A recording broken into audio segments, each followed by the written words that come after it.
We started looking at the topic of narcissism in the first part of this little series, and today I'll tell you what I found out in the meantime. Welcome to the Soft Skill channel. My name is Sebastian Jung and I welcome you to the second part of our little work in progress about the topic of narcissism. In the first part, I collected my prior knowledge, and as I told you, I really did no research at all beforehand. I really started with a blank slate.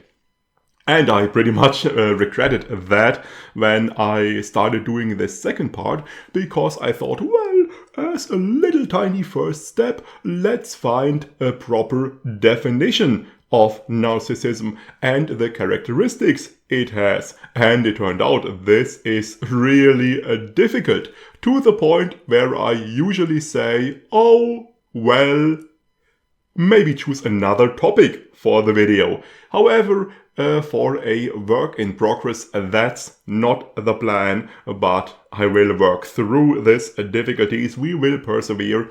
And in the end, we will hopefully be a bit wiser than right at the beginning. So what is narcissism? What are the characteristics? As you know from the first part, I only had a pretty vague idea. And my first approach was to check out Wikipedia and read some more about the topic. A very important first realization I had is that we need to distinguish clearly between narcissism as a mere personality trait and the actual pathological form, which is the narcissistic personality disorder. There we have to distinguish clearly. There are two different articles on Wikipedia, one about narcissism as such, one about the disorder. However, the distinction between those isn't always really sharp. For example, in the article about narcissism that should cover the personality trait, things about treatment are mentioned, which obviously belong to the disorder, so it seems to be difficult. And I discovered another difficulty. Now, as we already figured out in the first part, if someone is pretty obviously in love with oneself and maybe a bit arrogant and has a desire to show off and so on, this might be a sign that this person is a narcissist or is suffering from the narcissistic personality disorder. But obviously we shouldn't jump the gun. Obviously a healthy self-esteem and healthy self-assured behavior should not be understood immediately as narcissism. Now, in addition to that, at the opposite end, if a person does not display such behavior, they might still suffer from the narcissistic personality disorder, because there are different forms of that. There is an open form where you display this behavior of showing off and so on, and there is also a covered form where you don't. So bottom line is, this type of behavior, love for oneself, arrogance, and so on, that we associate with narcissism. If a person does have that, they might be a narcissist or not. If they don't, they might be a narcissist or not. It isn't that helpful overall. So you notice it won't be so easy to get a good definition, to get good, clear characteristics. I thought the best approach is to look at the diagnostic criteria. Because the narcissistic personality disorder is included in the typical manuals, which is the ICD-10 and the DSM-5. The ICD is the International Statistical Classification of Diseases and Related Health Problems. It is published by the WHO. It is in use in Germany and in many other countries. You can view it online on the website of the WHO. So I had a look. It turns out in the ICD, in the current version, ICD-10, the narcissistic personality disorder is only included marginally. There is a section F60 for specific personality disorders, and it has subsections for the different disorders. For example, F60.1 is the schizoid personality disorder. However, there is no subsection for the narcissistic personality disorder. Rather, there is a subsection F60.8 for other specific personality disorders, and there is a bullet list with things like eccentric, passive-aggressive, psychoneurotic, and there it also includes the narcissistic personality disorder. But there is no description, there are no further details. According to Wikipedia, there are preliminary research criteria in some appendix, but they are supposedly identical to what we will find in the DSM-5, so I didn't pursue this further. Now, an important thing is, there is currently a transition. There is a new version of the ICD, the ICD-11. It was published in 2022, 1st of January, and there is currently a transition period. For example, in Germany, the old ICD-10 is still in use, but within the next couple of years, there will be a switch to the new ICD-11. In the ICD-11, the narcissistic personality disorder no longer appears. Now, as I understand it, this is not because it is no longer regarded as an issue, as a serious mental problem, but there was a paradigm shift regarding the way mental disorders are classified, are understood. Apparently, the old approach of distinguishing between certain types of personality disorders does not work as well as it was supposed to.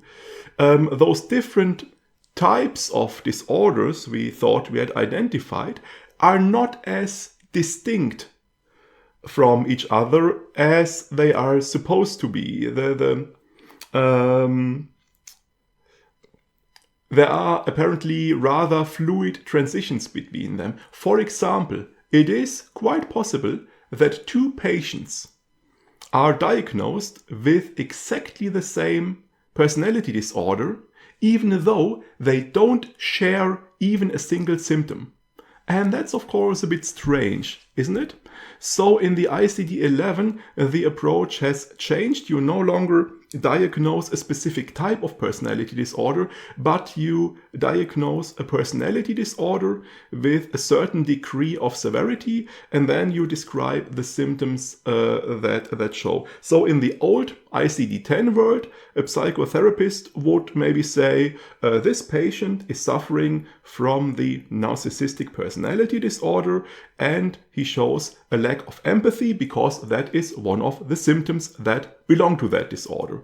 And in the new ICD-11 world, a therapist would probably say, this patient is suffering from a personality disorder of a certain degree of severity, and one of the symptoms this specific patient has is a lack of empathy.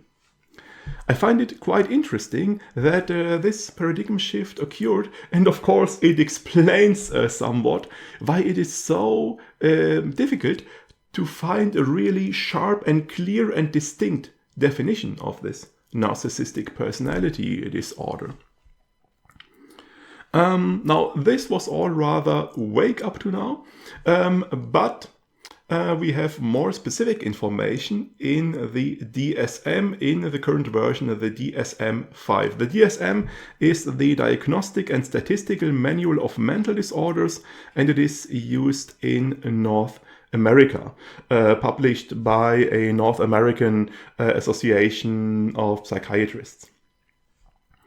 In the DSM-5, it reads, "The narcissistic personality disorder is a mental disorder characterized by a lifelong pattern of exaggerated feelings of self-importance, an excessive craving for admiration, and a diminished ability to empathize with others' feelings." And there is a list of criteria, of 9 criteria, and at least 5 of them must be met for a patient to be diagnosed with this disorder. We will have a look at them, and I will also show them to you.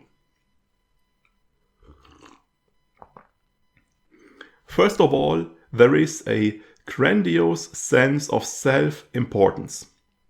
One exaggerates own achievements and talents, expects to be recognized as superior, even though there are no commensurate achievements. Second, a preoccupation with fantasies of unlimited success, power, brilliance, beauty, or ideal love. Next, there is believing that they are special and unique and can only be understood by or should associate with other special or high status people or institutions. Fourth, we have requiring excessive admiration. Next, there is a sense of entitlement, unreasonable expectations of especially favorable treatment or automatic compliance with their expectations. Then we have being interpersonally exploitative. So we take advantage of others to achieve our own ends. 7 is a similar direction, lacking empathy, unwilling to recognize or identify with the feelings and needs of others. On a side note, this is an interesting point because those are really two different things, 2 different directions, and as I understand so far, it is not really clear which of those really applies to people with the narcissistic personality disorder. Whether they actually lack empathy, as in the ability to feel empathy, or whether they just ignore it and don't care about it. Now, in a bit simplified, the 2 versions are like this. The first version would be that a person with the narcissistic personality disorder hurts others, but is not aware of it because they can't understand how others feel. The other version is that people with this disorder hurt others, and they understand that they hurt others because they can understand how others feel. However, they don't care about it. Now, this is interesting distinction. Maybe we will find out at some later point which actually applies. But back to the diagnostic criteria. Number 8 is often being envious of others or believing that others are envious of them. And finally, showing arrogant, haughty behaviors or attitudes. Well, this is a lot more clear and specific than what we know so far, so this is a nice step in the right direction. A few of those criteria seem a bit vague to me, not that sharply distinguished from one another, but the DSM-5 also includes an alternate model, and I found it quite interesting, so I would like to have a look at this as well. Here it says that the narcissistic personality disorder, or that typical features of the narcissistic personality disorder are variable and vulnerable self-esteem with attempts at regulation through attention and approval seeking, and either overt or covert grandiosity. Characteristic difficulties are apparent in identity, self-direction, empathy, and/or intimacy, as described below, along with specific maladaptive traits in the domain of antagonism. I didn't really get the second part, but it will be clearer in a moment. In this alternate model, there are two conditions that need to be fulfilled, condition A and B. Condition A states that there are moderate or greater impairments in personality functioning manifested by characteristic difficulties in two or more of the following four areas. So we have four areas and there must be problems in at least two. The first area is identity. If there are problems there, they manifest as exaggerated self-appraisal, inflated or deflated, or vacillating between extremes. Emotional regulation mirrors fluctuations in self-esteem. So we have difficulties keeping up our feeling of self-esteem, are constantly fighting, and this is a major element, a major pillar of our identity. A second area is self-direction. Goal setting based on gaining approval from others. Personal standards unreasonably high in order to see oneself as exceptional, or too low based on a sense of entitlement, often unaware of own motivations. So everything we do is based on a need to be recognized by others, to gain approval from others. Third area is empathy. Impaired ability to recognize or identify with the feelings and needs of others. Pretty much the same phrasing as before, we discussed this already. Excessively attuned to reactions of others, but only if perceived as relevant to self. Over or underestimate of own effect on others. And finally, the fourth area is intimacy. Relationships are largely superficial and exist to serve self-esteem regulation. Mutuality is constrained by little genuine interest in others' experiences and predominance of a need for personal gain. So those are the four areas. There must be problems in at least two of them for condition A to be fulfilled. Condition B states that there are two pathological personality traits and both must be there, both must be met. The first is grandiosity, feelings of entitlement, either overt or covered, self-centeredness, firmly holding to the belief that one is better than others, condescension toward others. And the second is attention-seeking, excessive attempts to attract and be the focus of the attention of others, admiration-seeking. So both of those must be there for the diagnosis of the narcissistic personality disorder, and both condition A and B must be fulfilled. I think this alternate model is quite interesting. Now, of course, I can tell whether it is more or less useful to an actual psychotherapist than the main model, but to me it seems like it is more clear and distinct than the main model. There are not as many points that are very similar to each other, not clearly distinguished, but we have rather clear, distinguished conditions here, at least from my point of view.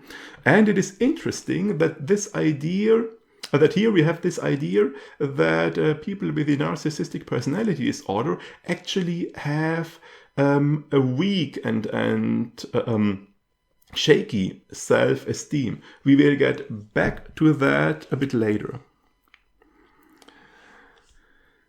Now, why is it so difficult to get a clear understanding what narcissism is and what the characteristics of this narcissistic personality disorder are? As I already mentioned before, recall the ICD-11, it is unclear whether this distinct personality disorder really exists as a distinct problem.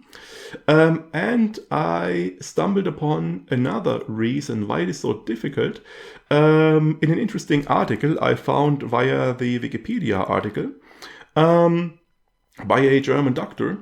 And he explains that the victims of people with this narcissistic personality disorder are much more likely to seek treatment by a psychotherapist than the people with the disorder themselves. And if they actually seek treatment themselves, it's usually due to other issues. The narcissistic personality disorder is often often occurs in combination with other mental issues, such as, for example, depressions. So someone might seek treatment because of a depression, and then during treatment it turns out they also have this narcissistic personality disorder, but only rarely people actually go to a psychotherapist because of this disorder. And that's a difficulty, because our understanding of how being sick works, at least here in Germany, but probably in other countries as well, is that we go to a doctor and we say, "Doctor, I have some suffering, or I have some impairment," and the doctor figures out the reason and diagnoses us, and then we are sick and have a diagnosis. However, if we don't go to the doctor because we don't think there's anything wrong with us, then by definition we are not sick. This obviously makes it more difficult to understand this narcissistic personality disorder, because those who are affected often don't seek treatment. Another interesting topic I noticed in this article is there is a healthy form of narcissism. Now, obviously, being self-assured and having high self-esteem and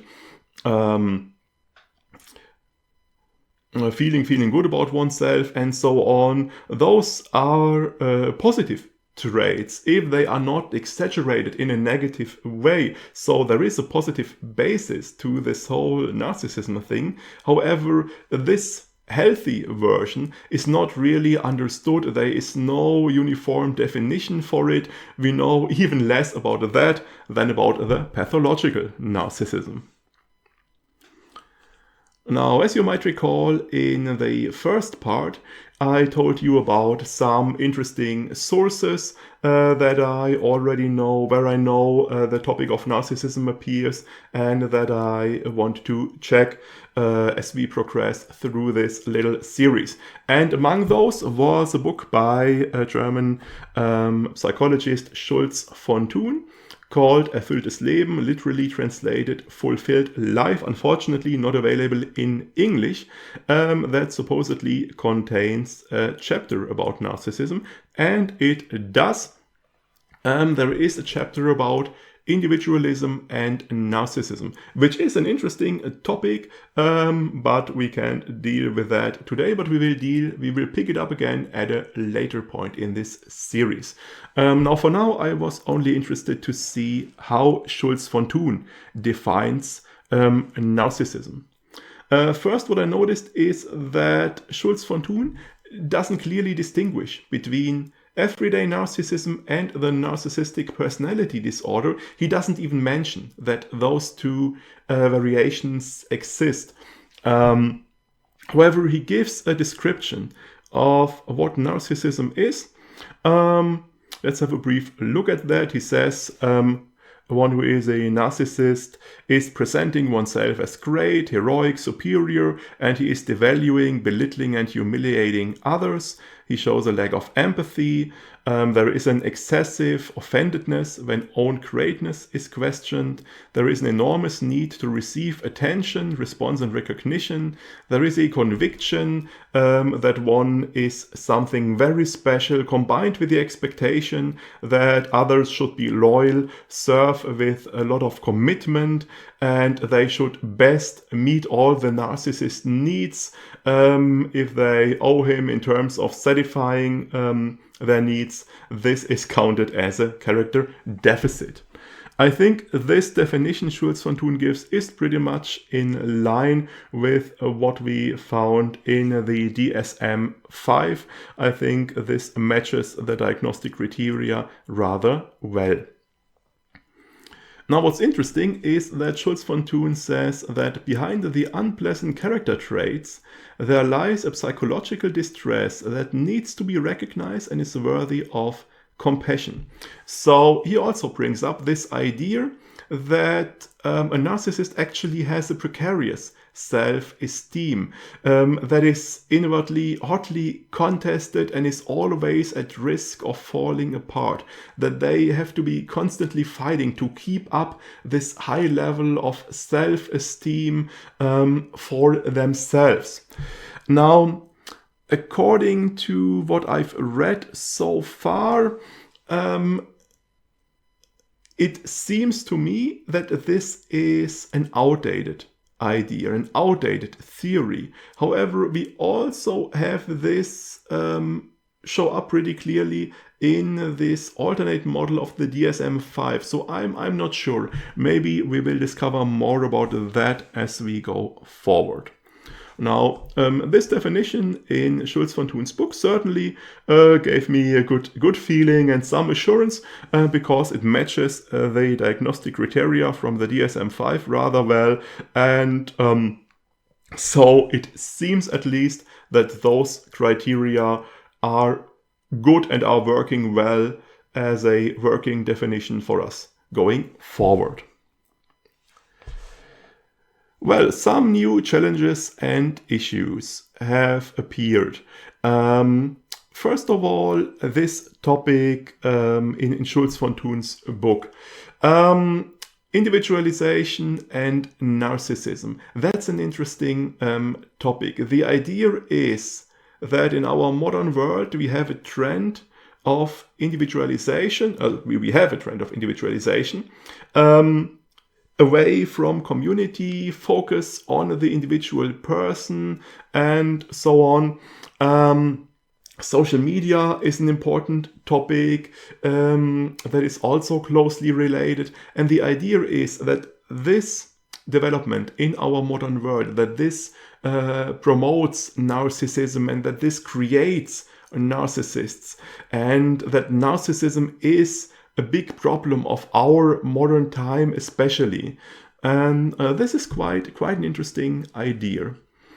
There is an issue I forgot to mention in the first part of the video. I already explained that we have to be very careful, that we should not start diagnosing people around us with narcissism or the narcissistic personality disorder. However, what we also should not do is diagnose ourselves. We should not be like, oh, there is a list of criteria, I'm pretty sure I meet all of them, I think I have a severe personality disorder. No, we should not do that. We should always leave diagnosing mental issues to actual psychotherapists, and we should be very careful when we deal with difficult topics such as mental disorders.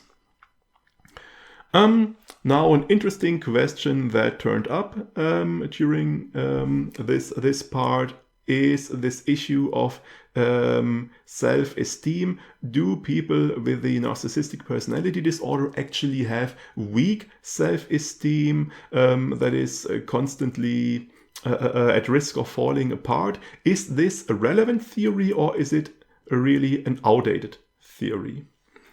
Another question concerns the problems surrounding diagnosis and treatment. How is the narcissistic personality disorder actually treated? Can it be treated? And all of that. And an issue we haven't really started dealing with yet. Where does it actually come from? What are the causes of the narcissistic personality disorder? Are we born with it, or do we acquire it during while we grow up, for example? So let's draw a short conclusion for today, for this part. My focus was to figure out a definition of narcissism and to find criteria, to find characteristics. And I think going forward, what we can use are the diagnostic criteria for the narcissistic personality disorder from the DSM-5, both the main model and the alternative model. Of course, we have to keep in mind that we have the distinction between everyday narcissism, the narcissistic personality trait, and the actual narcissistic personality disorder. There we have to be very careful. Now, obviously, a related question that already came up in the first part is, where is the boundary between a normal, everyday narcissism, between the personality trait and the pathological form, the personality disorder? And up to now, I have to admit, I can't really answer that. I have no understanding of that. I can't really draw a line between those. And an interesting follow-up question is there like a gray area in between where a person would not be diagnosed with the personality disorder, but where there is a level of narcissism that still causes issues and problems in everyday life, that causes problems for other people they interact with or are in a relationship with. The English Wikipedia article seems to suggest that this is the case, but I'm not sure yet. Maybe we will find out going forward. One question, at least, that we can answer confidently now is narcissism a mental disorder? Here we can clearly say, yes, according to the current ICD-10 and DSM-5, there is a narcissistic personality disorder. However, in the new ICD-11, this is no longer a distinct diagnosis. This no longer exists as a distinct diagnosis. So, what should be our next step? I think now that we've established a nice working definition and have a basic understanding of what the narcissistic personality disorder is, I will have a look at how narcissism is portrayed on the internet, how it is described in other videos, in articles, in blogs, and so on, and to see if they clearly distinguish between everyday narcissism and the personality disorder, if they offer descriptions that match this diagnostic criteria we found in the DSM-5, and whether they treat this topic with appropriate caution. And of course, I might identify some really helpful, really good sources that help us get a better understanding and learn more about the topic. So this will be my next step. This will be the next part of this little series. That's it for today. We will see each other in the next video. For today, I take my leave. Have a nice day. See you next time.